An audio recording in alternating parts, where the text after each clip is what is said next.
All right, let's get the show on the road. Okay, I'm done with the cold pizza. Was it good? What kind of pizza was it anyway? It was 4 types of cheese with Oh, ham and salami. sounds good. Sounds good. I would like that. Can I have it? Um, sure, just come and get it. Well, can't you like teleport it over here? Sorry, this is Brewer. We don't have warp-in technology yet. Oh, damn it. Need to research it. Anyway, TrueTouch against eOnzErG. It is the finals of the TLC number 17. Both players have faced each other in the finals before, I believe. Yeah, I With think eOnzErG coming 2 out or on top. even 3 times. Yeah, I think eOnzErG came on top in the last one. Mm. So yeah, TrueTouch is the blue Zerg spawning in the bottom left corner, and eOnzErG is the red Zerg spawning in the top right corner. So, okay, I usually don't like too much ZVZ because the problem is that they tend to be repetitive, but one thing that is good about ZVZ is that when players have already played each other and like one of them won one of the games, then the other one played the other, it actually changes a little bit the dynamic. Like they try to cheese each other a little bit or get ahead economically. So the mind games in ZVZ are kind of like, I don't know, 50%. Alright, so neither player is going to go for a 9 pool here, which I actually like because it's hard to defend your entrance here since it's not a ramp, as we discovered in the last CPC we casted on here.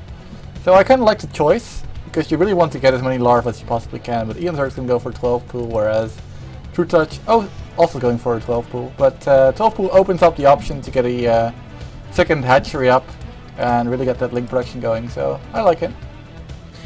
I think one of the back in the older times of Brood War, when I think it was Technics that also played, he actually made a pretty interesting build against Ziki, which was gas first at 8, but then you go for 12 pull, and then you start getting gas with 1 drone, then with 2, then with 3. And the interesting thing about that is that you actually get like 200 more gas for your first mutas, and you still get kind of the same timing on the buildings. It's kind of weird. I didn't understand at first, but he did take down Ziki 3-2 just with that build. So. Oh wow.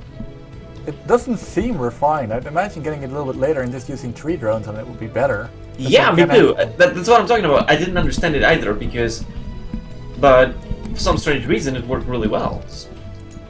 Yeah. Okay, never mind. So we do see expansions coming up from both players. Let's see. I think the next point is who gets speed links and who gets lair, right? Yeah, it looks like TrueTouch is going to go for lair and eOnzErG is going to go for speed. So. Okay, so that's the next kind of like question. So yeah, TrueTouch is going to have to be defensive for well, as soon as speed is a potential. But he doesn't know that yet, so. Well, I mean, he's never actually going to find out. His overlord is going to be too late to figure out the lair timing. Yeah. Until the lair.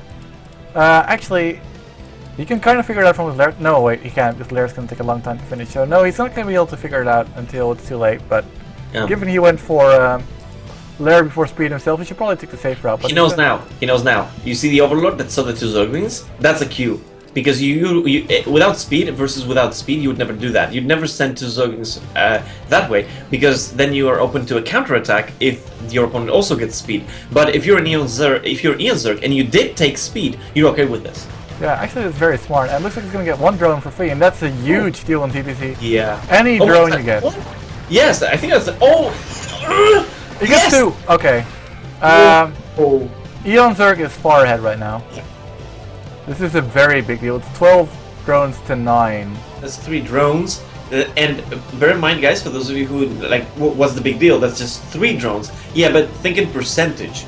Okay, how much percentage more drones do you have? Yeah, and his spire is actually still earlier than that of TrueTouch. TrueTouch Because cannot afford a spire. Of course, because he had to drone drill his drones. Yeah.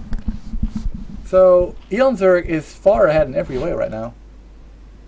Now let's see how you can lose this. No, I'm kidding, of course, but I mean, yeah, he's definitely ahead, like big time. And look at something funny. He has some Zerglings in his natural, I mean eOnzErG, and then has other Zerglings like down there. So if he sees an attack, it looks like he's defending, and then he sends the other Zerglings to attack Mm-hmm. The natural. Although there's a sunken, but one sunken will not prevent a run by. Yeah. Alright, so let's see. Spire finally underway, but it is a lot later than with eOnzErG, and then eOnzErG actually... With no spores, yeah, I mean, Trutacz die. needs spores. Without spores, he's gonna lose even more drones. I would actually like him to make skirts and just camp the eggs. That's not good on 2 hatches, because you don't know which hatch is producing what. Well, I mean, you can send 2 skirts to both hatcheries. But the problem is, if you, it's suddenly there's like an overload coming, you might waste. I mean, it's. I understand what you're saying. The problem is that with Scourges, if you're doing this against 1 hatch, it's awesome. It basically wins you the game. But against 2 hatches, you might not have them where you want them. Like there might be 3 just coming from Hold one. on. Hold the line. There's 32 lings moving into the basic trutacz right now. Another thing you can actually hold it. He's been building drones, and I think this is going to be the end right here, right now. Trutacz doesn't have enough zerglings to hold against this attack. Yeah, that's it. Okay. So the way you calculate how if a Zerg can hold it is at this point and at that position, a sunken is worth about 3 Zerglings only. Yeah. But one thing I wanted to say about camping eggs. I feel like if you're playing against a good player, you scout a completed spire. They're not going to be building overlords. They're going to be prepared to build units or skirts. So I don't think that's really a big risk to take. No, I was thinking about something else. When you have 2 hatches, you see that these Scourges are coming, and you make 3 mutas from 1 hatch and 3 Zerglings from another one. Like 6 Zerglings. And how do you split that? Like you don't know which eggs are what. Well, I mean, if you put 4 skirts in one base, 4 skirts in the other, you're going to be safe regardless. Yeah, it's still a good trade. It's just a little more.